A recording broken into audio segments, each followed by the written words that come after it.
and mediumship are two very different things, but also very similar. For example, when you're talking about mediumship and mediums, you're looking more into the fact how they can communicate to the other side of the veil.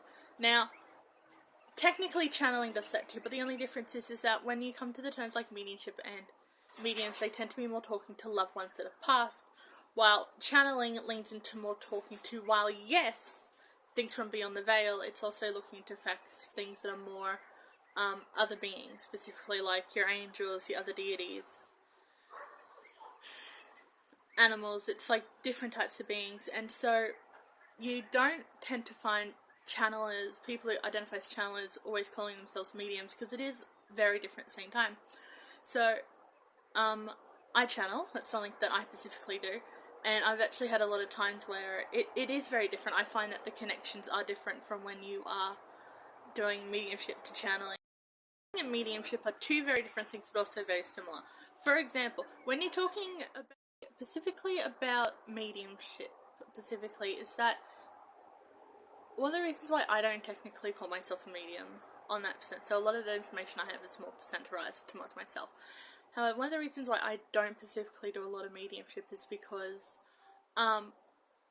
it's just, you expect a lot more from a medium, which is a lot different. So when you think of mediums, they've got direct contact to the other side, and they tend to work a lot more with people that have passed. Most people who channel, same along with mediums, there are mediums that call themselves psychics as well. You'll find a lot more of them channelers with leaning towards psychic abilities, because it's seen as a separate identity at times, but in my opinion it's pretty much the same but different, I guess, because you are both invoking, I guess, another energy. Just one is more centered on humans and loved ones, and the other one is more looking at a more expanded version.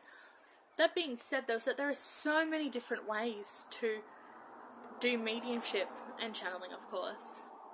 Specifically, there's trance, where you meditate specifically and you put yourself into a relaxed sort of state of mind and you allow the words to come through. That is the same as channeling, and I think a good example of that, I guess, would be the Bashir guy. Technically, you're allowing them to speak through you, which I know is can't remember the word for it. The opposite of passive. Direct is more of a, I guess, a more direct way, because you are using yourself as a way to communicate, and then you can have a more passive. Well, another way you can do it is through drawings and writings. So specifically, it's that you could have the person in front of you draw pictures, write words, scribble on paper, and then they're using that as another way to connect, which is, again, another way of trance, but it is more centered in the physical aspect as well. That's another way you can do it.